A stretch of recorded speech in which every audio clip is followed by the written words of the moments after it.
എല്ലാവർക്കും നമസ്കാരം. ഒരു ചോദ്യം ചോദിച്ചുകൊണ്ട് ഈ വീഡിയോ ആരംഭിക്കാം. പല ആൾക്കാരും ചേർന്നുകൊണ്ട് ഒരു ആവശ്യത്തിന് വേണ്ടി നിലകൊള്ളുകയാണ്. ആ ആവശ്യത്തിനെ അനുകൂലിച്ചുകൊണ്ട് കുറേയധികം മാധ്യമ വാർത്തകളൊക്കെ തന്നെ അവരിങ്ങനെ പുറത്തു കൊണ്ടുവരികയാണ്. ആ സമയത്ത് അതിൽ വ്യത്യസ്തമായിട്ടുള്ള അഭിപ്രായമുള്ള ഒരാൾ അതിനെക്കുറിച്ച്, അതിലെ പോരായ്മകളെക്കുറിച്ച് ഒക്കെ തന്നെ അഭിപ്രായം പറയുകയാണ്. അങ്ങനെ പറയുന്ന ഒരാൾ ഒറ്റുകാരനായി മാറുമോ എന്നുള്ള ഒരു ചോദ്യമാണ് ഞാൻ മുന്നോട്ട് വയ്ക്കുന്നത്. ആരാണ് ഒറ്റുകാർ? ഒറ്റുകാർ എന്ന് പറഞ്ഞാൽ ഒരേ പർപ്പസിന് വേണ്ടി ഒന്നിച്ച് നിൽക്കുന്ന ആൾക്കാരിൽ ആരെങ്കിലും ഒരാൾ ആ കൂട്ടത്തിലുള്ള ആൾക്കാരുടെ എന്തെങ്കിലും ഒരു പ്രവൃത്തിയെപ്പറ്റി മറ്റുള്ളവർക്ക് ഇൻഫർമേഷൻ ലീക്ക് ചെയ്ത് കൊടുക്കണം. അതല്ലെങ്കിൽ അവർക്ക് ഗുണപരമല്ലാത്ത രീതിയിൽ അവരോടൊപ്പം നിന്നുകൊണ്ട് തന്നെ പ്രവർത്തിക്കണം. അങ്ങനെയുള്ള ആൾക്കാരാണ് സാധാരണ ഒറ്റുകാർ എന്ന രീതിയിൽ അറിയപ്പെടുക. ഇപ്പോൾ ഇവിടെ ഇത് പറഞ്ഞത് എന്തിനാണെന്ന് വെച്ചാൽ, ഞാനൊരു ഒറ്റുകാരനാണ് എന്നാണ് നമ്മുടെ നാട്ടിലെ ഒരു മാധ്യമമായിട്ടുള്ള റിപ്പോർട്ടർ TV പറയുന്നത്. ആരോപണമാണ്, വലിയ ആരോപണം. അപ്പോൾ അതിനുള്ള ഒരു കൃത്യമായിട്ടുള്ള മറുപടി പറയണം എന്നതുകൊണ്ടാണ് ഈ ഒരു വീഡിയോ ചെയ്യുന്നത്. ഇദ്ദേഹത്തിന് മാത്രമുള്ള മറുപടിയല്ല, സിനിമാ നടനായിട്ടുള്ള ശ്രീ ഹരീഷ് പേരടി, രാഷ്ട്രീയ നിരീക്ഷകനായിട്ടുള്ള ശ്രീ രാഹുൽ ഈശ്വർ തുടങ്ങിയ ആൾക്കാരുടെ പല വിമർശനങ്ങളുണ്ട്. ഇതെല്ലാം തന്നെ വന്നിരിക്കുന്നത് നിമിഷപ്രിയ വിഷയത്തിനെക്കുറിച്ചാണ്. അതുമായി ബന്ധപ്പെട്ട് ഇവരുടെയൊക്കെ തന്നെ സ്കേത്തിങ് ക്രിറ്റിസിസം വന്നിട്ടുണ്ട്. ശ്രീജിത്ത് പണിക്കർ മിസ് ചെയ്തു പോയിരിക്കുന്ന പ്രധാനപ്പെട്ട കാര്യം ഞാനിതാ തുറന്നു കാട്ടുന്നു എന്ന് പറഞ്ഞുകൊണ്ടുള്ള രാഹുലിൻ്റെ പ്രസ്താവനകളുണ്ട്. ഇതിൻ്റെയൊക്കെ വസ്തുതകൾ എന്താണ്? ഇതിൽ അവർക്കാണോ തെറ്റുപറ്റിയത്, എനിക്കാണോ തെറ്റുപറ്റിയത് എന്നതിനെക്കുറിച്ചിട്ടുള്ള ഒരഭിപ്രായമാണ് ഈ വീഡിയോയിൽ നോക്കാം. ഒന്നാമത്തെ കാര്യം റിപ്പോർട്ടർ TV പറഞ്ഞിരിക്കുന്ന കാര്യമാണ്. ഞാൻ ആദ്യം സൂചിപ്പിച്ചതുപോലെ ഒറ്റുകാർ. റിപ്പോർട്ടർ TV കഴിഞ്ഞ ദിവസം പ്രസിദ്ധീകരിച്ച അവരുടെ ഓൺലൈനിൽ വന്നിരിക്കുന്ന ഒരു വാർത്ത ഇങ്ങനെയാണ്. അതിൻ്റെ തലക്കെട്ട് തന്നെ നിമിഷപ്രിയയുടെ മോചനവും കേരളത്തിലെ ഒറ്റുകാരും എന്ന് പറഞ്ഞിട്ട് അതിൽ കാസയുടെ ഭാഗമായിട്ടുള്ള കെവിൻ പീറ്ററുടെ പടം, തൊട്ടടുത്ത് എൻ്റെ പടം, നല്ല പടമായി യൂസ് ചെയ്തിരിക്കുന്നത് കേട്ടോ, താങ്ക് യു. അടുത്തത് KP ശശികല ടീച്ചറുടെ പടം, പിന്നീട് മുബാറക് റാവുത്തർ എന്നൊരാളിൻ്റെ ഫോട്ടോ, ഏറ്റവും അവസാനമായി എക്സ് മുസ്ലിമായ ആരിഫ് ഹുസൈൻ തെരുവത്തിൻ്റെ ഒരു ചിത്രം. അപ്പോൾ ഇത്രയും പേരുടെ ചിത്രങ്ങളെല്ലാം തന്നെ സിനിമാ പോസ്റ്റർ പോലെ വളരെ കലാപരമായി വെച്ചതിന് ശേഷമാണ് കേരളത്തിലെ ഒറ്റുകാർ എന്നൊരു വിശേഷണം റിപ്പോർട്ടർ TV ഇതിന് നൽകുന്നത്. അപ്പോൾ ഞാൻ ഈ വാർത്തയൊന്ന് വായിച്ചു നോക്കി. ആ വാർത്ത വായിച്ചു നോക്കുന്ന സമയത്ത് അതിൽ പറയുന്നത് ഇങ്ങനെയാണ്: താരതമ്യേന പ്രാകൃതവും മനുഷ്യാവകാശങ്ങൾക്ക് വില കൽപ്പിക്കാത്തതുമായ ഒരു ഭരണ നിയമവ്യവസ്ഥ നിലനിൽക്കുന്നിടത്ത് പെട്ടുപോയ ഒരു മലയാളി യുവതിയുടെ ജീവൻ രക്ഷിക്കുന്നതിനായി നമ്മുടെ നാട് സർവ്വവും മറന്ന് പ്രയത്നിക്കുന്നതിനിടയിൽ ഈ ശ്രമങ്ങളെയെല്ലാം പതിയിരുന്ന് ആക്രമിക്കുന്ന ചില ഒറ്റുകാരും നമുക്കിടയിലുണ്ട് എന്ന് വെളിവായിരിക്കുകയാണ്. അപ്പോൾ ഒന്നാമത്തെ അസംഷൻ, ഈ നാട് മുഴുവനും ഈ നിമിഷപ്രിയയ്ക്ക് വേണ്ടി, എങ്ങനെയുള്ള നിമിഷപ്രിയ, പെട്ടുപോയ മലയാളി യുവതിയായിട്ടുള്ള നിമിഷപ്രിയയ്ക്ക് വേണ്ടി നിലകൊള്ളുന്നു എന്നാണ് ഇവർ പറയുന്നത്. അങ്ങനെ നാടിൻ്റെ മൊത്തത്തിലുള്ള ഒരു ഉത്തരവാദിത്തം ഏറ്റെടുക്കാനായിട്ട് റിപ്പോർട്ടർ TV ആരെങ്കിലും ഏൽപ്പിച്ചിട്ടുണ്ടോ എന്നെനിക്കറിയില്ല. എന്തായാലും ഈ ഒരു സമൂഹത്തിൽ വ്യത്യസ്തമായിട്ടുള്ള അഭിപ്രായങ്ങളുള്ള ആൾക്കാരുണ്ട്. അതുകൊണ്ട് തന്നെ നിങ്ങൾ ഏത് പക്ഷത്താണോ നിൽക്കുന്നത് അതാണ് പൊതുവിലുള്ള ജനവികാരം എന്ന് ധരിക്കുക എന്ന് പറയുന്നത് വങ്കത്തരമാണ്. അത്തരത്തിലുള്ള വങ്കത്തരമാണ് ഈ റിപ്പോർട്ടർ TV കാണിച്ചിരിക്കുന്നത് എന്ന് ആദ്യമേ തന്നെ പറയട്ടെ. 2, ഇതിൽ പതിയിരുന്ന് ആക്രമിക്കുന്നു എന്നാണ്. എന്താണ് ഈ പതിയിരുന്ന് ആക്രമിക്കുക എന്ന് പറഞ്ഞാൽ? നിങ്ങൾ നേരിട്ട് എന്തെങ്കിലും ഒരു കാര്യം പറയാതെ രഹസ്യമായിട്ട് ഇരുന്നു കൊണ്ട് ഒരുപക്ഷെ നിങ്ങളുടെ ഒരു അജണ്ട ഒളിച്ചു കടത്തിക്കൊണ്ട് ഒക്കെ എന്തെങ്കിലും കാര്യങ്ങൾ നേടിയെടുക്കുന്നതിനാണ് നമ്മൾ ഈ പതിയിരുന്ന് ആക്രമിക്കുക എന്ന് പറയുന്നത്. പക്ഷേ ഇവിടെ ഞാൻ പറഞ്ഞിരിക്കുന്ന അഭിപ്രായം, മറ്റുള്ള ആൾക്കാർക്ക് വേണ്ടി ഞാൻ സംസാരിക്കുന്നില്ല, സ്വന്തം നിലയ്ക്ക് സംസാരിക്കാനായിട്ടുള്ള പ്രാപ്തിയുള്ള ആൾക്കാരൊക്കെ തന്നെയാണതെല്ലാം. അതുകൊണ്ട് ഞാൻ എൻ്റെ കാര്യം പറയാം. പതിയിരുന്നിട്ടല്ല ഞാൻ പറയുന്നത്. എൻ്റെ ഫേസ്ബുക്കിൽ ഞാൻ പോസ്റ്റുകൾ ഇടുകയാണ്, എൻ്റെ യൂട്യൂബ് ചാനലിൽ ഞാൻ അതിനെക്കുറിച്ച് വീഡിയോ ചെയ്യുകയാണ്, എന്നെ ക്ഷണിക്കുന്ന TV ചാനലുകളിൽ ഞാൻ അതിനെക്കുറിച്ചിട്ടുള്ള എൻ്റെ അഭിപ്രായം പറയുകയാണ്.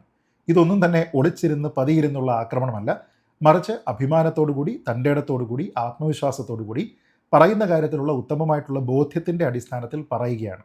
ഒരുപക്ഷെ നിങ്ങൾക്ക് എന്താണ് പതിയിരുന്നുള്ള ആക്രമണം, എന്താണ് നിർഭയം എന്തെങ്കിലും ഒരു വിഷയത്തിനെക്കുറിച്ച് പറയുന്നത് എന്നതിനെ കൃത്യമായി ഡീമാർക്കേറ്റ് ചെയ്യാനായിട്ടുള്ള എന്തോ ഒരു ബുദ്ധിമുട്ട്, പോരായ്മ നിങ്ങൾക്കുണ്ട് എന്ന് തോന്നുന്നു. നല്ല ഒരു ഡിജിറ്റൽ ടീമൊക്കെ ഉള്ള സ്ഥിതിക്ക് കുറച്ചുകൂടി നല്ല പദങ്ങളൊക്കെ ഉപയോഗിച്ചിരുന്നെങ്കിൽ ഈ റിപ്പോർട്ട് കുറച്ചൊക്കെ വിശ്വസനീയമായി മാറുമായിരുന്നു എന്ന് പറയുകയാണ്. എന്തായാലും ഇതിൻ്റെ തുടർച്ചയായിട്ട് ബാക്കിയുള്ള കാര്യങ്ങളിലെല്ലാം പറയുന്നത് വർഗീയ താല്പര്യക്കാരാണ് ഈ പറയുന്നത് എന്നാണ്. നമുക്ക് ഈ നിമിഷപ്രിയയുടെ വിഷയവുമായി ബന്ധപ്പെട്ട് വർഗീയമായിട്ടുള്ള ഒരു കാര്യത്തിനെ പറ്റിയും ഞാൻ പറഞ്ഞിട്ടില്ല. കാരണം അതിലൊരു വർഗീയത ഇല്ല എന്നുള്ളതാണ്. പിന്നെ സോഷ്യൽ മീഡിയ ഒക്കെ ഉപയോഗിക്കുന്ന കുറേയധികം ആൾക്കാർ കാന്തപുരം മുസ്ലിയാരുടെ ഇടപെടലിനെ വിമർശിച്ചുകൊണ്ട്, കളിയാക്കിക്കൊണ്ട്, ട്രോൾ ചെയ്തുകൊണ്ട് ഒക്കെ തന്നെ അഭിപ്രായം പറയുന്നത് കണ്ടിട്ടുണ്ട്. ഞാൻ അതിലും പറഞ്ഞിട്ടില്ല അങ്ങനെയുള്ള ഒരു ട്രോളോ അങ്ങനെ മോശമായിട്ടുള്ള ഒരു അഭിപ്രായമോ പറഞ്ഞിട്ടില്ല. കാന്തപുരം മുസ്ലിയാർ എന്തെങ്കിലും തരത്തിൽ അദ്ദേഹത്തിൻ്റെ സ്വാധീനം ഉപയോഗിച്ചുകൊണ്ട് നിമിഷപ്രിയയെ രക്ഷിക്കുന്നതിന് വേണ്ടി ശ്രമിച്ചിട്ടുണ്ടെങ്കിൽ അത് അദ്ദേഹത്തിൻ്റെ വ്യക്തിപരമായിട്ടുള്ള താല്പര്യത്തിൽ അദ്ദേഹം ചെയ്തിരിക്കുന്നതാവാം. അതിൽ യാതൊരു വിധത്തിലുള്ള പ്രശ്നവും ഞാൻ കാണുന്നില്ല എന്ന് തന്നെയാണ് ഈ എല്ലാ പ്ലാറ്റ്ഫോമിലും ഞാൻ പറഞ്ഞിട്ടുള്ളത്. ഒരു തരത്തിലും അദ്ദേഹത്തിനെയോ അദ്ദേഹത്തിൻ്റെ ശ്രമങ്ങളെയോ ഏതെങ്കിലും ഒരു വിഭാഗത്തിനെയോ ഇകഴ്ത്തുന്നതിന് വേണ്ടി ഞാൻ ശ്രമിച്ചിട്ടില്ലാത്തതുകൊണ്ട് നിങ്ങൾ ഈ പറയുന്ന വർഗീയ താല്പര്യക്കാർ എന്ന് പറയുന്ന ഒരു വിശേഷണം എനിക്ക് ചേരില്ല എന്ന് നിങ്ങളെ വിനീതമായി ഓർമ്മിപ്പിക്കുകയാണ്. ഈ പറയുന്നതൊക്കെ തന്നെ നിങ്ങളൊന്ന് നോട്ട് ചെയ്ത് വെക്കണം. കാരണം അടുത്ത തവണ എനിക്കെതിരെ ഇത്തരത്തിലുള്ള വ്യാജ വാർത്തകൾ നിർമ്മിക്കുന്ന സമയത്ത് നിങ്ങൾക്കിതൊക്കെ ഉപകരിക്കും. അടുത്തത് ഇവർ പറയുന്നതെല്ലാം തന്നെ ഇതുമായി ബന്ധപ്പെട്ട് ഞാനൊഴികെ മറ്റുള്ള ആൾക്കാർ പറഞ്ഞിരിക്കുന്നത് എന്തൊക്കെയാണ് എന്നതിനെക്കുറിച്ചാണ്. അത് എത്രത്തോളം ശരിയാണ് എന്നതിനെക്കുറിച്ച് എനിക്കറിയില്ല. കാരണം ഇതിൽ ഓരോരുത്തരുടെയും വ്യക്തിപരമായിട്ടുള്ള അഭിപ്രായം എന്താണ് എന്ന് ഞാൻ പരിശോധിച്ചിട്ടില്ല. എനിക്കിതിൽ ആകെ അറിയാവുന്നത് ആരിഫ് ഹുസൈൻ പറഞ്ഞിരിക്കുന്ന അഭിപ്രായം മാത്രമാണ്. ഇതിൽ ഏറ്റവും അവസാനം ഞാൻ നോക്കുമ്പോൾ ഞാൻ ചെയ്തിരിക്കുന്ന എന്താണ്, ഞാൻ ചെയ്തിരിക്കുന്ന വർഗീയവാദം എന്താണ് എന്നതിനെക്കുറിച്ചൊക്കെ തന്നെ നോക്കുന്ന സമയത്ത് അതിനെപ്പറ്റി കാര്യമായിട്ടൊന്നും തന്നെ പറയുന്നില്ല. ആകെ പറയുന്നത് ഇതാണ്: ഇതിനിടയിൽ സംഘപരിവാറിൻ്റെ വക്താവായി പ്രത്യക്ഷപ്പെടുന്ന ശ്രീജിത്ത് പണിക്കറിൻ്റെയും ഹിന്ദു ഐക്യവേദി നേതാവ് ശശികലയുടെയും നിലപാടുകളും സമാനം തന്നെ. ഈ ഒരൊറ്റ സ്റ്റേറ്റ്മെൻറ്റിൽ മാത്രമാണ് എന്നെക്കുറിച്ച് പറയുന്നത്. പിന്നീട് വാക്കുകൾക്ക് വ്യത്യാസമുണ്ടെങ്കിലും, അതായത് ഞാനും ശശികല ടീച്ചറും തമ്മിൽ പറയുന്നതിൻ്റെ വാക്കുകൾക്ക് തമ്മിൽ വ്യത്യാസമുണ്ടെങ്കിലും ഇത്തരം രാജ്യങ്ങളിൽ അമിത സ്വാധീനമുണ്ടെന്ന് പറയുന്നവരെ രാഷ്ട്രം നിരീക്ഷണത്തിൽ വെക്കുന്നത് നല്ലതാണെന്ന് തോന്നുന്നു എന്ന മുന്നറിയിപ്പും ശശികല നൽകുന്നുണ്ടെന്ന് ശ്രദ്ധിക്കണം. എന്നുവെച്ചാൽ ഞാനും പറയുന്നത് ഇതേ അഭിപ്രായം തന്നെയാണ് എന്നാണ് ഇവർ പറയുന്നത്. എന്ത്? ഇങ്ങനെയുള്ള രാജ്യങ്ങളിൽ, യമൻ പോലെയുള്ള രാജ്യങ്ങളിൽ അമിത സ്വാധീനമുണ്ടെന്ന് പറയുന്നവരെ രാഷ്ട്രം നിരീക്ഷണത്തിൽ വെക്കണം എന്ന് വെച്ചാൽ ഇവർ ഉദ്ദേശിക്കുന്നത് കാന്തപുരം മുസ്ലിയാരെ കുറിച്ചായിരിക്കും. അദ്ദേഹത്തിന് യമനിൽ സ്വാധീനമുണ്ടെങ്കിൽ അദ്ദേഹത്തെ നമ്മൾ നിരീക്ഷിക്കണം എന്ന് പറഞ്ഞു എന്നാണ്. വാക്കുകൾ വ്യത്യസ്തമാണെങ്കിലും ഞാനും ശശികല ടീച്ചറും ഇങ്ങനെ പറഞ്ഞു എന്നാണ്. ശശികല ടീച്ചർ അങ്ങനെ പറഞ്ഞിട്ടുണ്ടോ എന്ന് പോലും ഞാൻ പരിശോധിച്ചിട്ടില്ല. എന്തായാലും ഞാൻ അങ്ങനെ പറഞ്ഞിട്ടില്ല. ഞാൻ ഇവിടെ സൂചിപ്പിച്ചതുപോലെ ഞാൻ റിപ്പോർട്ടർ ടിവിയെ വെല്ലുവിളിക്കുകയാണ്. ഞാൻ ചെയ്തിരിക്കുന്ന വീഡിയോകൾ, ചാനലിലുള്ള വീഡിയോകൾ, എൻ്റെ ഫേസ്ബുക്ക് പോസ്റ്റുകൾ ഇതെല്ലാം അവിടെ തന്നെയുണ്ട്. ഇതിലേതെങ്കിലും ഒരു സ്ഥലത്ത് കാന്തപുരം മുസ്ലിയാരെക്കുറിച്ച് ഈ രീതിയിലുള്ള ഒരു വിമർശനം, അദ്ദേഹത്തെ അല്ലെങ്കിൽ അങ്ങനെ ഇടപെട്ടിരിക്കുന്ന ആരെയെങ്കിലും നമ്മുടെ സംവിധാനങ്ങൾ നിരീക്ഷണത്തിൽ വെക്കണം എന്ന് ഞാൻ പറഞ്ഞിട്ടുണ്ട് എങ്കിൽ ഞാൻ റിപ്പോർട്ടർ ടിവിയുടെ എറണാകുളത്തുള്ള ഓഫീസിൽ വന്ന് നിങ്ങളുടെ ഫ്ലോർ എല്ലാ ദിവസവും ക്ലീൻ ചെയ്തു തരാം എന്ന് ഞാനിപ്പോൾ പ്രഖ്യാപിക്കുകയാണ്. എൻ്റെ ഓഫറാണ്. ചുണയുണ്ടെങ്കിൽ റിപ്പോർട്ടർ ടിവിയുടെ തലപ്പത്തിരിക്കുന്ന ശ്രീ ആൻഡോ അഗസ്റ്റിൻ ഈ വെല്ലുവിളി ഏറ്റെടുക്കണം. എന്നിട്ട് എന്നെ നാണം കെടുത്തണം. പണിക്കർ പറഞ്ഞിരിക്കുന്ന കള്ളമാണ്. അവിടെ ഇങ്ങനെയുള്ള രാജ്യങ്ങളിലൊക്കെ സ്വാധീനമുള്ള ആൾക്കാരെ നിരീക്ഷണത്തിൽ വെക്കാനായിട്ട് പണിക്കർ ആവശ്യപ്പെട്ടിട്ടുണ്ട്, അതിൻ്റെ തെളിവിത എന്ന് പറഞ്ഞുകൊണ്ട് പറയാനുള്ള തൻ്റെ ഇടം, തണ്ടല്ലുറപ്പ് ശ്രീ ആൻഡോ അഗസ്റ്റിനും കൂട്ടാളികൾക്കും ഉണ്ട് എങ്കിൽ എൻ്റെ ഈ വെല്ലുവിളി ഏറ്റെടുക്കണം എന്നുള്ളതാണ് എനിക്ക് പറയാനുള്ളത്. വേറൊരു വെല്ലുവിളി ഞാൻ കഴിഞ്ഞ ദിവസം പറഞ്ഞിരുന്നു. അതായത് ഈ നിമിഷപ്രിയ വിഷയത്തിൽ അതിൻ്റെ ലീഗലായിട്ടുള്ള ആസ്പെക്റ്റുകളെക്കുറിച്ച്, അതിൻ്റെ സാമൂഹ്യമായിട്ടുള്ള ആസ്പെക്റ്റുകളെക്കുറിച്ച്, ധാർമ്മികതയെക്കുറിച്ച് ഒക്കെ വേണമെങ്കിൽ നമുക്കൊരു ചർച്ചയാവാം. നിങ്ങളുടെ ഏതെങ്കിലും ഒരു മാധ്യമപ്രവർത്തകനും ഞാനും തമ്മിലുള്ള ഒരു ചർച്ചയാകാം എന്ന് പറഞ്ഞു. TRP ആണ് നിങ്ങളുടെ വിഷയമെങ്കിൽ ധാരാളം TRP അതിന് കിട്ടുന്നതായിരിക്കും.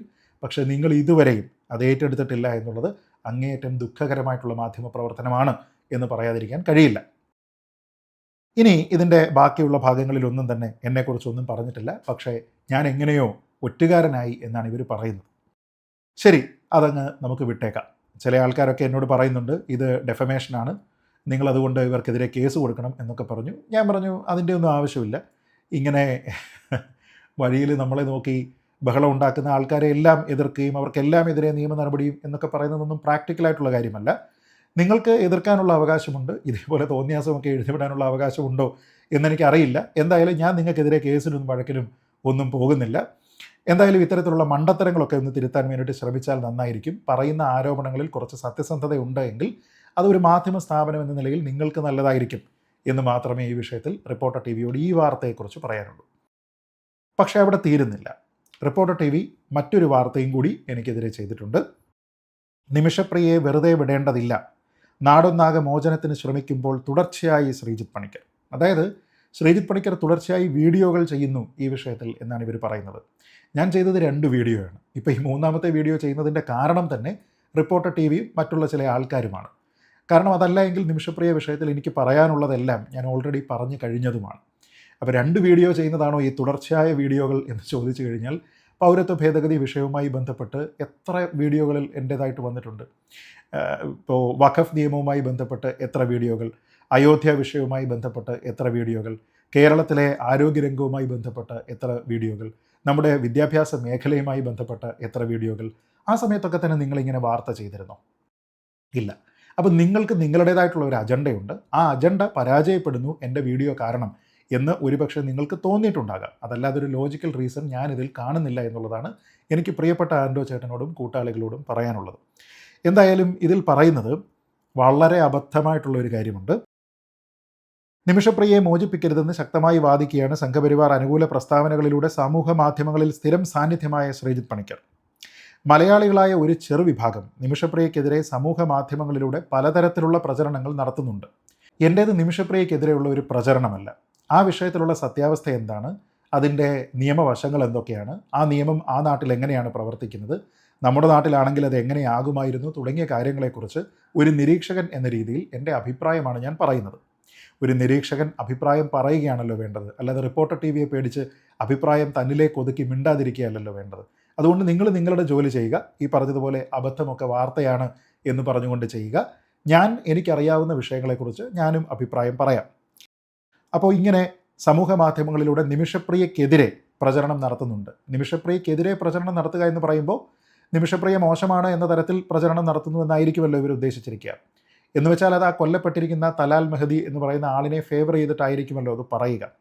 ശരി, അടുത്ത ലൈനിൽ പറയുന്നത് എനിക്ക് മനസ്സിലാകുന്നില്ല. ഇത്തരം ശ്രമങ്ങൾക്ക് പിറകെ യമൻ പൗരൻ്റെ കുടുംബം വരെ പ്രതികരണവുമായി രംഗത്തെത്തിക്കഴിഞ്ഞു. ആരോടുള്ള പ്രതികരണം? യമൻ പൗരൻ്റെ കുടുംബത്തിൻ്റെ പ്രശ്നം ആർക്കെതിരെയാണ്? വിക്ടിമിനെ വില്ലനാക്കി മാറ്റുകയും വില്ലനെ വിക്ടിമാക്കി മാറ്റുകയും ചെയ്യുന്ന പണിയാണ് കേരളത്തിലുള്ള പല മാധ്യമങ്ങളും ഇവിടെയുള്ള സോഷ്യൽ മീഡിയയിൽ ഇടപെടുന്ന കുറേയധികം ആൾക്കാരും ചെയ്യുന്നത് എന്നുള്ളതാണ് അവരുടെ കുടുംബത്തിൻ്റെ ആരോപണം. എന്ന് വെച്ചാൽ നിമിഷപ്രിയ ചെയ്തിരിക്കുന്ന കാര്യത്തിനെയൊക്കെ തന്നെ ലഘുവായി കണ്ടുകൊണ്ട് അതിനെയൊക്കെ തന്നെ ന്യായീകരിച്ചുകൊണ്ട് അവരുടെ സാഹചര്യങ്ങളിൽ അവർക്കില്ലാതിരുന്ന ഡിഫൻസ് പോലും ഇവിടെ പറഞ്ഞുകൊണ്ട് കുറേയധികം ആൾക്കാർ ഈ യമനി പൗരന് നീതി കിട്ടേണ്ടുന്ന കാര്യമില്ല എന്ന് ആൾക്കാർക്ക് തോന്നിപ്പിക്കത്തക്ക രീതിയിലത്തേക്കുള്ള ഒരു നറേറ്റീവ് ഇവിടെ ബിൽഡ് ചെയ്യുന്നതിനെതിരെയാണ് ഈ യമനി പൗരൻ്റെ സഹോദരൻ അവിടെ സംസാരിച്ചിരിക്കുന്നത് എന്ന് നിങ്ങൾ മനസ്സിലാക്കുക. അപ്പോൾ നിങ്ങൾ ഈ പറഞ്ഞിരിക്കുന്ന കാര്യങ്ങളൊന്നും തന്നെ യുക്തിഭദ്രമല്ല എന്നോർക്കുക. ഇതെല്ലാം നിങ്ങൾ നോട്ട് ചെയ്ത് വെക്കണം. കാരണം അടുത്ത തവണ നിങ്ങൾ ഇതേപോലെ തന്നെ എനിക്കെതിരെ എന്തെങ്കിലും മണ്ടത്തരം എഴുതി വിടുന്ന സമയത്ത് നിങ്ങൾ മിസ് ചെയ്യേണ്ടാത്ത കുറേ പോയിന്റുകളാണ് ഈ പറഞ്ഞു തരുന്നത് കേട്ടോ. അപ്പോൾ അതിന് നിങ്ങൾ സത്യം പറഞ്ഞാൽ എനിക്ക് ഫീസ് തരികയാണ് വേണ്ടത്. എന്തായാലും ഫീസ് ഇല്ലെങ്കിലും കുഴപ്പമില്ല. പിന്നീട് ഞാൻ ഈ വീഡിയോയിൽ പറഞ്ഞിരിക്കുന്ന കാര്യങ്ങളെക്കുറിച്ചൊക്കെയാണ് ഇതിൽ പ്രതിപാദിക്കുന്നത്. ഇതിൽ ഞാൻ തുടർച്ചയായി വീഡിയോ ചെയ്യുന്നു അഥവാ ഞാൻ അഭിപ്രായം പറയുന്നു എന്നതാണ് റിപ്പോർട്ടർ ടിവിയുടെ പ്രശ്നം. എന്നാൽ അവർ സത്യത്തിൽ ചെയ്യേണ്ടിയിരുന്നത്, ഉത്തമ മാധ്യമ പ്രവർത്തനമാണെങ്കിൽ അവർ ചെയ്യേണ്ടിയിരുന്നത്, ഞാൻ പറഞ്ഞിരിക്കുന്നതിലെ പ്രശ്നം എന്താണ്, ശ്രീജിത്ത് പണിക്കർ പറഞ്ഞിരിക്കുന്നതിലെ പോരായ്മകൾ ഇന്നതൊക്കെയാണ്, അദ്ദേഹത്തിൻ്റെ പോയിന്റുകളെല്ലാം തെറ്റാണ് എന്നൊക്കെ പറയണമായിരുന്നു. അങ്ങനെയുള്ള ഒരു സെൻറ്റൻസ് പോലും നിങ്ങളുടെ ഈ വാർത്തയിലില്ല എന്നുള്ളതാണ് പ്രശ്നം. പിന്നെ അതിനോടൊപ്പം തന്നെ ഞാൻ ചെയ്തിരിക്കുന്ന ഈ 2 വീഡിയോകളുടെ ലിങ്കും നിങ്ങളവിടെ ഇട്ടിട്ടുണ്ട്. നന്നായി, നിങ്ങളുടെ വാർത്ത വായിക്കുന്ന ആൾക്കാർ ആരെങ്കിലും ഉണ്ട് എങ്കിൽ അവരത് ക്ലിക്ക് ചെയ്ത് വന്നിട്ട് ഞാൻ പറഞ്ഞിരിക്കുന്ന അഭിപ്രായം കൂടെ അറിഞ്ഞോട്ടെ. അങ്ങനെ എനിക്ക് എൻ്റെ പ്രചാരകരായിട്ട് നിങ്ങൾ വർക്ക് ചെയ്യുന്നു എന്നറിഞ്ഞതിൽ സന്തോഷമുണ്ട്. ഇപ്പം ഞാൻ നിങ്ങൾക്ക് അങ്ങോട്ട് ഫീസ് തരേണ്ടത് ആവശ്യമാണ്. ഈ 2 ഫീസും അങ്ങോട്ടും ഇങ്ങോട്ടും ക്യാൻസലായി എന്ന് ഞാൻ നിങ്ങളെ ഒന്ന് ഓർമ്മിപ്പിക്കുകയാണ്. നാളെ ബില്ല് വരരുതല്ലോ. അപ്പോൾ അതുകൊണ്ട് നിങ്ങളൊരു കാര്യം മനസ്സിലാക്കുക. ഒരു നിരീക്ഷകൻ വെറുതെ കണ്ടുകൊണ്ട് മിണ്ടാതിരിക്കുകയല്ല, മറിച്ച് നിരീക്ഷിച്ച് അതിനെക്കുറിച്ച് അദ്ദേഹത്തിൻ്റെ അഭിപ്രായം എന്താണോ അത് സധൈര്യം പറയുക എന്നുള്ളതാണ് അയാളുടെ ജോലി. ഇപ്പോൾ ഇവിടെ നിങ്ങൾ ചെയ്യുന്നത്, ഒരു നിരീക്ഷകൻ അയാളുടെ ഭരണഘടനാദത്തമായിട്ടുള്ള അഭിപ്രായ സ്വാതന്ത്ര്യം ഉപയോഗിച്ചുകൊണ്ട് ഒരു വിഷയത്തിൽ അഭിപ്രായം പറയുമ്പോൾ അയ്യോ അതെ ഇയാൾ ഇവിടെ ഇരുന്ന് അഭിപ്രായം പറയുന്നേ എന്നൊക്കെ പറയുകയാണ്. നിങ്ങൾക്ക് മാത്രമല്ല മിസ്റ്റർ അഭിപ്രായ സ്വാതന്ത്ര്യമുള്ളത്. ആ അഭിപ്രായ സ്വാതന്ത്ര്യം എനിക്കുണ്ട്, ഈ ഭാരതീയരായിട്ടുള്ള എല്ലാ ആൾക്കാർക്കുമുണ്ട്. ആ അഭിപ്രായ സ്വാതന്ത്ര്യത്തിൻ്റെ അടിസ്ഥാനത്തിലാണ് ഞാൻ ഈ കാര്യങ്ങൾ പറയുന്നത്. അതിന് റീസണബിൾ റെസ്ട്രിക്ഷൻസ് ഉണ്ട് എന്ന് നമുക്കറിയാം. ഇവിടെ ഒരു നിയമപ്രക്രിയയിൽ ശരിയെന്ത് തെറ്റെന്ത്, ധാർമ്മികത എന്ത് അധാർമികത എന്ത്, നീതി എന്ത് അനീതി എന്ത് എന്നീ കാര്യത്തിനെക്കുറിച്ചാണ് ഞാനിവിടെ വിശകലനം ചെയ്യുന്നത്. അതിൽ അൺപാർലമെൻ്ററി ആയിട്ടുള്ള വാക്കുകൾ ഞാൻ ഉപയോഗിക്കാറില്ല. ആർക്കെങ്കിലും എതിരെ കലാപ ആഹ്വാനം നടത്തുന്ന രീതിയിലത്തേക്കുള്ള പ്രസ്താവനകൾ എൻ്റെ ഭാഗത്തു നിന്നുണ്ടാകാറില്ല. തന്നെയുമല്ല, ഏറ്റവും മാന്യമായ പദങ്ങൾ ഉപയോഗിച്ചുകൊണ്ട് ഞാൻ ഒരു വിഷയത്തിനെ എക്സ്പ്ലെയിൻ ചെയ്യുന്നതിന് വേണ്ടി ശ്രമിക്കുന്നയാളാണ്. അപ്പോൾ അതിൽ നിങ്ങൾക്കതിനെ എതിർക്കാനായിട്ട് ഒരു പോയിൻറ്റുമില്ലാതെ ഇയാൾ അഭിപ്രായം പറയുന്നേ എന്നൊക്കെ പറഞ്ഞു കഴിഞ്ഞാൽ നമ്മൾ താമസിക്കുന്നത് പാകിസ്ഥാനിലോ അഭിപ്രായ സ്വാതന്ത്ര്യമില്ലാത്ത മറ്റേതെങ്കിലും രാജ്യത്തോ ഒന്നുമല്ല എന്ന് ശ്രീ ആൻഡോ അഗസ്റ്റിനും കൂട്ടാളികളും ദയവ് ചെയ്ത് മനസ്സിലാക്കുക. നമ്മൾ താമസിക്കുന്നത് ഇന്ത്യയിലാണ്.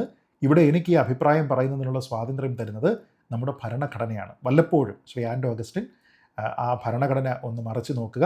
അതിൽ ആർട്ടിക്കിൾ 19 എന്ന് പറഞ്ഞ് ആവിഷ്കാര സ്വാതന്ത്ര്യം, അഭിപ്രായ സ്വാതന്ത്ര്യം ഇതിനെക്കുറിച്ചൊക്കെ പറയുന്നുണ്ട്. അത് ഏതെങ്കിലും ഒരു വ്യക്തിക്ക് മാത്രമുള്ളതാണ് എന്നും ഏതെങ്കിലും വ്യക്തികൾക്കതില്ല എന്നും അതിൽ പറയുന്നില്ല.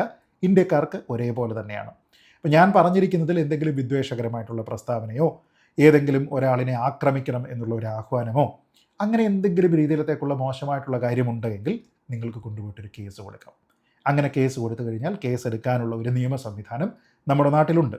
പക്ഷേ അഭിപ്രായം പറഞ്ഞു എന്നതിൻ്റെ പേരിൽ ഒരാളിനെതിരെ കേസ് എടുത്തു കഴിഞ്ഞാൽ കോടതി ആ കേസ് എടുക്കുന്നവരെ കണ്ടം വഴി ഓടിക്കും എന്നുള്ളതാണ് നമ്മുടെ അറിയപ്പെടുന്ന ചരിത്രത്തിലുള്ള കാര്യം. അതുകൊണ്ട് ചരിത്രത്തിനെ വെറുതെ തിരുത്താം എന്നുള്ള ഒരു പ്രതീക്ഷ നിങ്ങൾക്ക് വേണ്ട എന്ന് മാത്രമേ എനിക്ക് പറയാനുള്ളൂ. പിന്നെ ഒരു സോഷ്യൽ മീഡിയയിലെ വളരെ മനോഹരമായിട്ടുള്ള ഒരു കാർഡും നിങ്ങൾ ഡിസൈൻ ചെയ്തു. എൻ്റെ ഏറ്റവും നല്ല ഒരു ചിത്രം തന്നെ നിങ്ങളതിൽ ഉപയോഗിച്ചു എന്നതിൽ എനിക്ക് നന്ദിയുണ്ട് ചേട്ടാ, നന്ദിയുണ്ട്. അപ്പോൾ ഇനി രണ്ടാമത്തെ ആളിലേക്ക് പോകാം. രണ്ടാമത്തെ ആൾ ശ്രീ രാഹുൽ ഈശ്വറാണ്.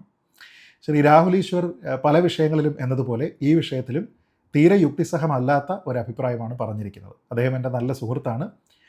വ്യക്തിപരമായി നല്ല അടുപ്പം ഞങ്ങൾ തമ്മിലുണ്ട്. പക്ഷേ അദ്ദേഹം പറയുന്ന കാര്യങ്ങളിൽ വസ്തുതാപരമല്ലാത്ത കാര്യങ്ങളുണ്ട് എങ്കിൽ അത് തുറന്നു പറയുന്നതിന് എനിക്ക് യാതൊരു വിധത്തിലുള്ള ബുദ്ധിമുട്ടുമില്ല. എൻ്റെ കാര്യത്തിൽ എന്നെ വിമർശിക്കുന്നതിന് അദ്ദേഹത്തിനും പൂർണ്ണമായ സ്വാതന്ത്ര്യമുണ്ട്. അങ്ങനെയുള്ള നല്ല ബന്ധങ്ങൾ നമ്മുടെ നാട്ടിൽ ഉണ്ടാകണം എന്ന് തന്നെയാണ് എൻ്റെ ആഗ്രഹം. ഇവിടെ രാഹുൽ ഈശ്വർ ഞാൻ ചെയ്തിരിക്കുന്ന ഒരു വീഡിയോയിലെ ഒരു ചെറിയ ഭാഗം മാത്രം എടുത്തു വെച്ചിട്ട് നിമിഷപ്രിയയ്ക്ക് ഈ കുറ്റകൃത്യം ചെയ്യുന്നതിന് വേണ്ടിയിട്ട് പ്രത്യേക ഉദ്ദേശങ്ങൾ ഉണ്ടായിരുന്നില്ല, അത് അബദ്ധത്തിൽ ഉണ്ടായിരുന്ന ഒരു കൊലപാതകമാണ് എന്ന നിലയ്ക്കാണ് പറയാനായിട്ട് ശ്രമിക്കുന്നത്. അതിനു വേണ്ടിയിട്ട് അദ്ദേഹം പറയാൻ പോകുന്ന ഒരേ ഒരു പോയിന്റ് എന്ന് പറയുന്നത് അവരുടെ ഒരു മോട്ടീവ് അല്ലെങ്കിൽ മെൻസ്രിയ എന്നൊക്കെ പറയുന്ന അവർക്ക് കൊല്ലാനുള്ള ഒരു കാരണം അതിലില്ല എന്ന് സമർത്ഥിക്കാനാണ് ശ്രമിക്കുന്നത്. അതിനായി നിമിഷപ്രിയ മനോരമയ്ക്ക് 2020 കൊടുത്തിരുന്ന അഭിമുഖത്തിനെ തന്നെയാണ് ശ്രീ രാഹുൽ ഈശ്വറും ആശ്രയിക്കുന്നത്. എന്നിട്ട് അദ്ദേഹം അതിൽ പറയുന്നത് അവരിങ്ങനെ ആദ്യം അയാൾക്ക് ഇഞ്ചക്ഷൻ കൊടുക്കുന്നു, ആ ഇഞ്ചക്ഷൻ കൊടുക്കുമ്പോൾ അയാൾ മയങ്ങുന്നില്ല എന്ന് കാണുന്നു, അപ്പോൾ പിന്നെ കുറച്ചുകൂടി ഇഞ്ചക്ഷൻ കൊടുക്കുന്നു, അങ്ങനെ ആയി കഴിയുമ്പോഴാണ് അത് ഓവർ ഡോസ് ആയതിനു ശേഷം ഇയാൾ മരണപ്പെടുന്നത് എന്നതിനെക്കുറിച്ചാണ് പറയുന്നത്. അതായത് രാഹുൽ ഈശ്വർ ഇവിടെ പറയാൻ ഉദ്ദേശിക്കുന്നത് ഇതിൽ ആസൂത്രിതമായിട്ടൊന്നുമില്ല, മറിച്ച് ഇഞ്ചക്ഷൻ്റെ ഒരു ഓവർ ഡോസ് വന്നിരിക്കുന്നു, ഒരു മെഡിക്കൽ എറർ സംഭവിച്ചിരിക്കുന്നു, അതിൻ്റെ ഭാഗമായിട്ടാണ് ഈ കൊലപാതകം നടന്നിരിക്കുന്നത് എന്നുള്ളതാണ്. അപ്പോൾ അതിൽ കൊല്ലണം എന്നുള്ള മോട്ടീവ് ഇല്ല എന്നാണ് അദ്ദേഹം പറയുന്നത്. അപ്പം ഞാൻ ഈ പോയിൻ്റ് അങ്ങ് മിസ് ചെയ്തു പോയി, ആ പോയിൻ്റ് ഞാൻ മനസ്സിലാക്കിയിരുന്നുവെങ്കിൽ ഞാൻ രാഹുൽ ഈശ്വറിനോട് പൂർണ്ണമായി യോജിക്കുമായിരുന്നു എന്നാണ് അദ്ദേഹം പറയുന്നത്. എന്നാൽ അങ്ങനെയല്ല ശ്രീ രാഹുൽ കാര്യങ്ങൾ. ഈ കാര്യത്തിനെ പറ്റിയൊക്കെ ഞാൻ ശരിക്കും അങ്ങോട്ടും ഇങ്ങോട്ടും കൂട്ടിയും കിഴിച്ചും ഒക്കെ ആലോചിച്ച് നോക്കിയതിന് ശേഷമാണ് അഭിപ്രായം പറഞ്ഞത്. താങ്കൾ ഈ പറഞ്ഞ കാര്യവും ഞാൻ അവിടെ പരിഗണിച്ചതാണ്. പക്ഷേ എന്നിട്ടും താങ്കൾ പറഞ്ഞിരിക്കുന്ന വാദത്തിന് പ്രസക്തിയില്ലാത്തത്, നിലനിൽപ്പില്ലാത്തത് എന്തുകൊണ്ടാണ് എന്ന് ഇനി ഞാൻ പറയാൻ പോകുന്ന കാര്യം കേൾക്കുമ്പോൾ താങ്കൾക്കൊരു പക്ഷേ ബോധ്യപ്പെട്ടേക്കും. അതായത് ഇവർ കൊടുത്തിരിക്കുന്ന ഇഞ്ചക്ഷൻ ഉണ്ടല്ലോ, അതിനൊരു ഡോസ് ഉണ്ട്. അതിന് സാധാരണഗതിയിൽ ഒരാളിൻ്റെ ബോഡി വെയ്റ്റിന് ആനുപാതികമായിട്ടൊക്കെ തന്നെയാണ് ഇത്തരത്തിലുള്ള ഡോസ് എത്ര വേണം എന്ന് തീരുമാനിക്കുന്നത്. അങ്ങനെ ഒരു ഡോസ് അവിടെ തീരുമാനിക്കുന്നു. ആ ഡോസാണ് അയാളെ ഇഞ്ചക്ട് ചെയ്യാൻ വേണ്ടിയിട്ട് ഉപയോഗിക്കുന്നത്. അതിനെക്കുറിച്ച് നിമിഷപ്രിയയ്ക്ക് അറിയാം, കാരണം അവരൊരു ക്വാളിഫൈഡ് നേഴ്സാണ്. അപ്പോൾ അങ്ങനെ അവരൊരു അളവിൽ ഇതിനെ ഉപയോഗിക്കുന്നു. ആ ഉപയോഗിക്കുമ്പോൾ അതിൽ നിന്ന് ഇത്തിരി കൂടുതലായി പോയി കഴിഞ്ഞാൽ അതൊരു ഓവർ ഡോസ് ആണ് എന്ന് നമുക്കറിയാം. പക്ഷേ സാധാരണഗതിയിൽ അവരുപയോഗിച്ചിരിക്കുന്ന മരുന്നിനെക്കുറിച്ച് നമ്മൾ നോക്കുമ്പോൾ, താങ്കൾ എല്ലാ കാര്യത്തിലും ഈ ChatGPT ഒക്കെ തന്നെ ആശ്രയിക്കുന്ന ആളായതുകൊണ്ട് ഇതിലും വേണമെങ്കിൽ ChatGPTയോട് ചോദിച്ചാൽ മതി. അവരുപയോഗിക്കുന്ന മരുന്ന് ഒരാളിനെ കൊല്ലുന്ന രീതിയിൽ ഫേറ്റലായി മാറണമെന്നുണ്ടെങ്കിൽ അതിൻ്റെ ഒരു 5 ഇരട്ടി ഡോസ് എങ്കിലും വരണം എന്നാണ് മനസ്സിലാക്കുന്നത്. അപ്പോൾ നിങ്ങൾ ഒരാളിന് ഒരു ഡോസ് ഇഞ്ചക്ഷൻ ചെയ്യുന്നു, അതിൻ്റെ 5 ഇരട്ടി ഡോസ് ഇഞ്ചക്ഷൻ ചെയ്താലും അയാൾ പയറ് പോലെ തന്നെ ഇരിക്കും എന്നാണ് നമ്മൾ കരുതുന്നത് എങ്കിൽ അതൊരു അബദ്ധ ധാരണയാണ്. ഒരു മെഡിക്കൽ പ്രൊഫഷണൽ, രാഹുൽ ഈശ്വർ അങ്ങനെ ചിന്തിക്കുന്നതിന് കുഴപ്പമില്ല, കാരണം അദ്ദേഹം ഒരു മെഡിക്കൽ പ്രൊഫഷണൽ അല്ല. പക്ഷേ ഒരു മെഡിക്കൽ പ്രൊഫഷണലിൽ ഏതളവാണ് ഒരാളിനെ മയക്കാൻ പര്യാപ്തം, ഏതാണ് ഓവർ ഡോസ് എന്നതിനെക്കുറിച്ചും ഏതാണ് ഫെയ്റ്റൽ ആകുന്ന ഡോസ് എന്നതിനെക്കുറിച്ചും കൃത്യമായ ധാരണയുണ്ട്. കാരണം അവർ ട്രെയിൻഡ് പ്രൊഫഷണൽസാണ്. അപ്പോൾ അതുകൊണ്ട് രാഹുൽ ഈശ്വർ ആ രീതിയിലത്തേക്കുള്ള ഒരു ന്യായം അവിടെ കൊണ്ടുവരരുത്. ഇനി സപ്പോസ് രാഹുൽ പറഞ്ഞിരിക്കുന്നതിനെ നമ്മൾ മുഖവിലേക്ക് എടുക്കുന്നു, അതായത് അതൊരു ചെറിയ ഓവർ ഡോസ് വന്നു പോയി, അത് ഫേറ്റലായി മാറി, സമ്മതിച്ചു, മനഃപൂർവ്വമല്ലാത്ത അല്ലെങ്കിൽ ഒരു കയ്യബദ്ധം കൊണ്ടുണ്ടായിരിക്കുന്ന ഒരു മരണം, ഒരു കൊലപാതകം. ശരി, അങ്ങനെയാണെങ്കിൽ രാഹുൽ അങ്ങനെ സംഭവിച്ചാൽ നിമിഷപ്രിയ തുടർന്ന് ചെയ്യേണ്ടിയിരുന്നത് എന്താണ്? ലോ എൻഫോഴ്സ്മെൻറ്റ് അതോറിറ്റിയെ അറിയിക്കുക. ചുമ്മാ അത് പറഞ്ഞു കഴിഞ്ഞാൽ പോലീസിനെ വിളിച്ചങ്ങ് പറയുക. എന്നിട്ട് പോലീസിനോട് പറയുന്നു, സാറേ എൻ്റെ ഭാഗത്തു നിന്ന് ഇങ്ങനെ ഒരു ഓവർ ഡോസ് വന്നു, ഇയാളിപ്പോൾ അനങ്ങുന്നില്ല, മരിച്ചു എന്ന് തോന്നുന്നു എന്ന് പറയണം. അങ്ങനെ പറയുമ്പോൾ പോലീസ് വരുന്നു, അവിടെ കേസ് ചാർജ് ചെയ്യുന്നു, ഇവരെ പിടിച്ചുകൊണ്ട് പോകുന്നു. പിന്നീട് അത് ലീഗൽ നടപടിയിലേക്ക് വരുന്ന സമയത്ത് അവർ പറയുന്നു, ഇങ്ങനെ ഒരു ആവശ്യമുണ്ടായിരുന്നു, ഞാൻ മരുന്ന് കുത്തിവെച്ചു, ഓവർഡോസ് ആയി പോയെന്ന് തോന്നുന്നു, അറിഞ്ഞുകൊണ്ട് ഞാൻ ചെയ്തിരിക്കുന്ന ഒരു കൊലപാതകമല്ല എന്ന് പറഞ്ഞാൽ അത് ഡിഫൻസാണ്. അപ്പോൾ കോടതി അത് പരിഗണിച്ച് അതിൽ ഇവരുടെ മനഃപൂർവ്വമല്ലാത്ത നരഹത്യയാണ് എന്ന രീതിയിൽ കൂടുതൽ കടുത്തതല്ലാത്ത ഒരു ശിക്ഷ അവർക്ക് നൽകാനുള്ള സാധ്യതയുണ്ട്. അപ്പോൾ അങ്ങനെ ഒരു കാര്യം അവർ ചെയ്യാനുള്ള ഒരു ഓപ്ഷൻ അവിടെ ഉണ്ടായിരുന്നു എങ്കിൽ മാത്രമേ രാഹുൽ ഈശ്വർ പറഞ്ഞിരിക്കുന്നത് പോലെ കൊല്ലാനുള്ള ഇൻറ്റൻറ്റ് അവിടെ ഉണ്ടായിരുന്നില്ല എന്നതിനെക്കുറിച്ച് നമുക്ക് കൂടി ബോധ്യമുണ്ടാവുകയുള്ളൂ. അതായത് കുത്തിവെക്കുന്നു, ഓവർഡോസ് ആയി പോകുന്നു, ആൾ മരിക്കുന്നു, മരിച്ച ശേഷം പോലീസിനെ അറിയിക്കുന്നു, പോലീസ് വരുന്നു, കേസെടുക്കുന്നു, ഇവരെ പിടിച്ചുകൊണ്ട് പോകുന്നു, പിന്നീട് കോടതിയിലെത്തുന്നു, കോടതിയിൽ അവർ പറയുന്നു ഇതൊരു കയ്യബദ്ധമാണ് എന്ന് പറയുന്നു, കോടതി സാഹചര്യങ്ങളൊക്കെ നോക്കുന്നു, അവർക്ക് ശിക്ഷ വിധിക്കുന്നു, ഒരുപക്ഷെ ക്യാപിറ്റൽ പണിഷ്മെൻ്റ് അല്ലാത്ത മറ്റൊരു ശിക്ഷ അവർക്ക് വിധിക്കുന്നു. ഇതാണോ രാഹുലെ അവിടെ നടന്നത്? അവിടെ നടന്നിരിക്കുന്നതിൽ ഇത് ഏതെങ്കിലുമാണോ? അതായത് ഈ മരണം സംഭവിക്കുന്നു വരെ കഴിഞ്ഞ് രാഹുൽ ഈശ്വർ പിന്നെ അതിനെപ്പറ്റി മിണ്ടുന്നേയില്ല. പിന്നെ നടന്ന കാര്യങ്ങൾ എന്തൊക്കെയാണ് രാഹുൽ? നമുക്കൊരു ഡിഫൻസിൻ്റെ ഭാഗമായിട്ട് ഈ രീതിയിലത്തേക്ക് മെഡിസിൻ ഓവർഡോസ് വന്നു പോയതാണ് എന്ന ഒരു കാര്യത്തിനെ ഉപയോഗിക്കാൻ പോലും പറ്റാത്ത രീതിയിൽ അവർ പിന്നീട് ചെയ്യുന്നത് എന്താണെന്ന് ആ ഇൻ്റർവ്യൂവിൽ അവർ പറയുന്നുണ്ട്. എന്താ അത് വായിച്ചു നോക്കാത്തത്? അവിടെ വന്നപ്പോഴത്തേക്ക് രാഹുൽ മലയാളം മറന്നുപോയോ?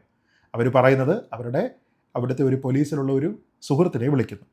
ആ സുഹൃത്തിനെ വിളിച്ച് ചോദിക്കുമ്പോഴത്തേക്ക് അയാൾ പറയുന്നു, മരിച്ചു എന്ന് കരുതിയിട്ട് ഇയാൾ നൈസായിട്ടങ്ങ് സ്കൂട്ടാവുന്നു. അപ്പോൾ ഹനാൻ എന്ന് പറഞ്ഞ ഈ കൂട്ടാളിയെ വിളിക്കുന്നു. എന്നിട്ട് ഈ ബോഡി ദൂരെ എവിടെയെങ്കിലും കൊണ്ട് കളയാം എന്ന് തീരുമാനിക്കുന്നു. രാഹുൽ ഈശ്വർ, ഇത് ഡിഫൻസ് അല്ല, ഇതൊരിക്കലും ഡിഫൻസ് അല്ല. ശരി, അങ്ങനെ തീരുമാനിച്ചപ്പോൾ മറ്റേ പുള്ളിക്കാരി പറയുന്നു, അയ്യോ വണ്ടിയൊക്കെ എടുത്തിട്ട് പോയി കഴിഞ്ഞാൽ പ്രശ്നമാണ്, അതുകൊണ്ട് നമുക്ക് എന്ത് ചെയ്യാം, നമുക്കിത് പീസാക്കാം എന്ന് പറയുന്നു. അങ്ങനെ ഈ ശരീരത്തിനെ പീസാക്കുന്നു. അങ്ങനെ പീസാക്കിയതിന് ശേഷം അതിനെ പിന്നീട് ചാക്കിലോ കവറിലോ എന്തോ പൊതിഞ്ഞു കെട്ടി കൊണ്ടുപോയി വാട്ടർ ടാങ്കിൽ നിക്ഷേപിക്കുന്നു. എന്നിട്ട് 3 ദിവസത്തോളം ആ ഭാഗത്ത് എന്തോ തന്നെയാണ് കഴിയുന്നത്. 3 ദിവസം കഴിയുമ്പോഴത്തേക്ക് അവിടുന്ന് സ്മെല്ല് വരുന്നു എന്ന് പറയുന്നു, നാട്ടുകാരുടെ കംപ്ലൈൻറ്റ് ഉണ്ടാകുന്നു, ആ സമയത്ത് മുങ്ങിയിട്ട് 1 മാസം കഴിഞ്ഞതിന് ശേഷം അവരെ അറസ്റ്റ് ചെയ്യുന്നു. ഇതിലെവിടെയാണ് രാഹുൽ ഈശ്വർ ഡിഫൻസ്? ഏത് തരത്തിലാണ് ഡിഫൻസ്? മരുന്ന് ഓവർഡോസ് ആയി പോയി ഉണ്ടായിരിക്കുന്ന മരണത്തെക്കുറിച്ച്, കൊലപാതകത്തെക്കുറിച്ച് നമ്മൾ നിരവധി കേട്ടിട്ടുണ്ട്. അങ്ങനെ സംഭവിക്കുമ്പോൾ അതിനെ ഒരു ഡിഫൻസായിട്ട് പറയണമെങ്കിൽ, ഒരു മെഡിക്കൽ എറർ കൊണ്ടാണത് സംഭവിച്ചത് എന്ന് പറയണമെങ്കിൽ ആ ആൾ പിന്നീട് ചെയ്തിരിക്കുന്നത് കുറ്റകൃത്യങ്ങളാവരുത്. ഇവിടെ നടന്നിരിക്കുന്നത് ഒരു പ്ലാൻഡ് മർഡറിൻ്റെ എല്ലാ സ്വഭാവമുള്ള കാര്യങ്ങളാണ്. ഇനി ഞാൻ രാഹുൽ ഈശ്വറിനോടൊരു ചോദ്യം ചോദിക്കാം. താങ്കൾ ഈ ഇൻറ്റൻറ്റിൻ്റെ കാര്യങ്ങളെക്കുറിച്ചൊക്കെ പറഞ്ഞതുകൊണ്ടാണ്. പ്ലാൻഡ് മർഡർ ആയിരുന്നുവെങ്കിൽ ഇതേ സ്വഭാവമല്ലേ? പ്ലാൻഡ് മർഡർ ആണെങ്കിൽ നിങ്ങൾ എന്താ ഉദ്ദേശിക്കുക? നിങ്ങൾ അയാളെ കൊല്ലുന്നു, അത് ശരീരം പോലും കിട്ടരുത് എന്ന അർത്ഥത്തിൽ അതിനെ പീസാക്കുന്നു, നിങ്ങളതിനെ മറവ് ചെയ്യുന്നു. അങ്ങനെ ചെയ്തിരിക്കുന്നതിൽ മെൻസ്രിയയില്ലേ രാഹുൽ? അങ്ങനെ ചെയ്തിരിക്കുന്നതിൽ കയ്യബദ്ധം കൊണ്ടുണ്ടായിരിക്കുന്ന കാര്യം പോലെയാണോ? നമ്മുടെ നാട്ടിൽ കയ്യബദ്ധം കൊണ്ട് മരണം ഉണ്ടായിക്കഴിഞ്ഞാൽ ഉടനെ ആ ശരീരം അങ്ങ് വെട്ടിക്കേറിയതിന് ശേഷം മറവ് ചെയ്തേക്കാം എന്നാണോ ചിന്തിക്കുന്നത്? അപ്പോൾ നിങ്ങൾ കൂടുതൽ വലിയ ക്രൈമിലേക്ക് പോവുകയാണ്. അതായത് നിങ്ങൾക്ക് ഒരു ഇൻറ്റൻറ്റ് ഉണ്ടോ, നിങ്ങൾക്ക് ഡിഫൻസ് ഉണ്ടോ തുടങ്ങിയ കാര്യങ്ങൾ എവിടെയാണ് കോടതി എസ്റ്റാബ്ലിഷ് ചെയ്തെടുക്കുന്നത് എന്നത് ഇങ്ങനെയുള്ള പ്രവൃത്തികളിലാണ്. നിങ്ങൾക്ക് കയ്യബദ്ധം കൊണ്ട് വന്നതാണ് എന്ന് പറഞ്ഞു നിൽക്കാനുള്ള ഒരു സ്റ്റാൻഡ് വേണ്ടേ? അതിനൊരു നിലം വേണ്ടേ നിങ്ങൾക്ക് നിൽക്കാൻ? അത് നിങ്ങൾ തന്നെ ഇല്ലാതാക്കിയതിന് ശേഷം പിന്നീട് ആ മൃതശരീരത്തിനോട് പോലും ക്രൂരകൃത്യം കാണിച്ചു എന്ന് വെച്ചാൽ അവരെയൊക്കെ തന്നെ ന്യായീകരിക്കാൻ വരുന്ന പൊന്ന് രാഹുൽ ഈശ്വറെ, തുടർന്നും ഗാന്ധിക്കും ഗോഡ്സെയുടെയും ഇടയിലുള്ള മിഡിൽ ഗ്രൗണ്ടിനെ കുറിച്ച് പറയുന്നത് പോലെ ഈ വിഷയത്തിനെ സമീപിക്കരുത്. ഇത് ഒരു ബ്രൂട്ടൽ മർഡറാണ് എന്ന് അവർ കോടതിയിൽ പറഞ്ഞതാണ്. അങ്ങനെയുള്ള ഒരു വിഷയത്തിനെ ദയവ് ചെയ്ത് അവർക്ക് ഇൻറ്റൻറ്റ് ഉണ്ടായിരുന്നില്ല എന്നൊന്നും പറഞ്ഞ് ന്യായീകരിക്കാൻ വരരുത്. കാരണം ഇത് വേറൊരു രാജ്യത്ത് അവിടെയുള്ള നിയമവ്യവസ്ഥയ്ക്കനുസരിച്ച് തെളിയിക്കപ്പെട്ട കേസാണ്. നമ്മുടെ നാട്ടിലെ ജൂറിസ്പ്രൂഡൻസ് വെച്ചിട്ടല്ല അത് നോക്കുന്നത്. നമ്മുടെ നാട്ടിലായിരുന്നുവെങ്കിലും ഇവിടെയുള്ള സർക്കാരുകൾ ക്യാപിറ്റൽ പണിഷ്മെൻറ്റിന് വേണ്ടി വാദിക്കുമായിരുന്നു. ഇനി യമനിലല്ല, ശരിയ നിയമം നിലനിൽക്കുന്ന മോസ്റ്റ് അഡ്വാൻസ്ഡ് ആയിട്ടുള്ള ഒരു ഇസ്ലാമിക രാജ്യത്താണ് എങ്കിലും ഇവർക്ക് ക്യാപിറ്റൽ പണിഷ്മെൻറ്റ് ഇവിടെ കിട്ടുകയുള്ളൂ. പറയുമ്പോൾ ഒരു കാര്യം കൂടി പറയണം. ഇവർക്ക് ക്യാപിറ്റൽ പണിഷ്മെൻറ്റ് കിട്ടിയേ തീരൂ എന്നൊരു ധാരണയൊന്നും എനിക്കില്ല. ഞാൻ പറയുന്നത് ഈ സമൂഹത്തിൻ്റെ പൊതുവായിട്ടുള്ള ഒരു ആവശ്യമാണ് ഇവരുടെ മോചനം എന്ന രീതിയിലത്തേക്ക് നിങ്ങൾ പ്രൊജക്റ്റ് ചെയ്യരുത്. നിങ്ങൾ ഇങ്ങനെയുള്ള കൊലപാതകങ്ങളെ ഗ്ലോറിഫൈ ചെയ്യരുത് എന്നുള്ളത് മാത്രമാണ് എൻ്റെ പോയിന്റ്. അതുകൊണ്ടാണ് ഞാൻ പറഞ്ഞത് കാന്തപുരത്തിൻ്റെ ഇടപെടൽ നടന്നെങ്കിൽ നടക്കട്ടെ, അതൊക്കെ വേറെ വിഷയം. എൻ്റെ വിഷയം അതൊന്നുമല്ല. നാളെ ഈ കുടുംബം ചിലപ്പോൾ ഇവർക്ക് മാപ്പും കൊടുത്തേക്കാം. അതൊന്നും എൻ്റെ വിഷയമല്ല. അവരെ തൂക്കിക്കൊല്ലുന്നോ, അവരുടെ സെൻറ്റൻസ് കമ്മ്യൂട്ട് ചെയ്യുന്നോ, അവരെ വെറുതെ വിടുന്നോ, ഇതൊന്നും എൻ്റെ വിഷയമല്ല. അവരെ ആരെങ്കിലും സപ്പോർട്ട് ചെയ്ത് ഇറക്കിക്കൊണ്ടുവരാൻ ശ്രമിക്കുന്നു, ഇതൊന്നും എൻ്റെ വിഷയമല്ല. എൻ്റെ വിഷയം ഇതിലെ നീതി എങ്ങനെ പ്രവർത്തിക്കുന്നു എന്നത് മാത്രമാണ്. അങ്ങനെ ഈ കൊലപാതകം ചെയ്തിരിക്കുന്ന, അതിനെപ്പറ്റി മനോരമയുടെ ഇൻ്റർവ്യൂവിൽ സമ്മതിച്ചിരിക്കുന്ന ഒരു വ്യക്തിയെ ഗ്ലോറിഫൈ ചെയ്യാനും അവർ പാവാട എന്നൊന്നും പറയുന്നതിന് ഞാൻ ആളല്ല എന്ന് ശ്രീ രാഹുൽ മനസ്സിലാക്കുക. ഇനി മൂന്നാമത്തെ ആൾ നമ്മുടെ സിനിമാ നടനായിട്ടുള്ള ഹരീഷ് പേരടിയാണ്. ശ്രീ ഹരീഷ് പേരടി വലിയ ജനാധിപത്യ മൂല്യങ്ങളെക്കുറിച്ചൊക്കെ സംസാരിക്കുന്ന ആളാണ്, മനുഷ്യ മൂല്യങ്ങളെക്കുറിച്ചൊക്കെ തന്നെ സംസാരിക്കുന്ന ആളാണ്. പക്ഷേ അദ്ദേഹം പറഞ്ഞിരിക്കുന്ന, എന്നെ വിമർശിച്ചിട്ടിരിക്കുന്ന പോസ്റ്റിന് ഒരു കമൻറ്റിലൂടെ മറുപടി കൊടുക്കണമെന്നുള്ള ഒരു ആഗ്രഹമുണ്ടായിരുന്നു. പക്ഷേ എന്ത് ചെയ്യാം, ഈ ഉന്നത ജനാധിപത്യ മൂല്യങ്ങളൊക്കെ സൂക്ഷിക്കുന്ന ശ്രീ ഹരീഷ് പേരടി അദ്ദേഹത്തിൻ്റെ അഭിപ്രായത്തിനോട് യോജിച്ചോ വിയോജിച്ചോ അദ്ദേഹത്തിൻ്റെ ഫേസ്ബുക്ക് സുഹൃത്തുക്കളല്ലാത്ത മറ്റാർക്കും ഒരഭിപ്രായം ഒരു കമൻ്റായി അവിടെ ഇടുന്നതിന് വേണ്ടിയിട്ടുള്ള ഹൃദയവിശാലത പോലും കാണിക്കുന്നില്ല എന്നുള്ളത് അത്യന്തം ഖേദകരമാണ് എന്ന് പറഞ്ഞോട്ടെ. അദ്ദേഹത്തിൻ്റെ ഫേസ്ബുക്ക് ഫ്രണ്ട്സിന് മാത്രമേ ഇവിടെ കമൻറ്റ് ചെയ്യാൻ പറ്റുള്ളൂ. അതുകൊണ്ട് ഞാനവിടെ നോക്കുമ്പോൾ കമൻറ്റ് ബോക്സ് ഒന്നും തന്നെ ഇവിടെ ഇല്ല എന്നുള്ളതാണ് പ്രശ്നം.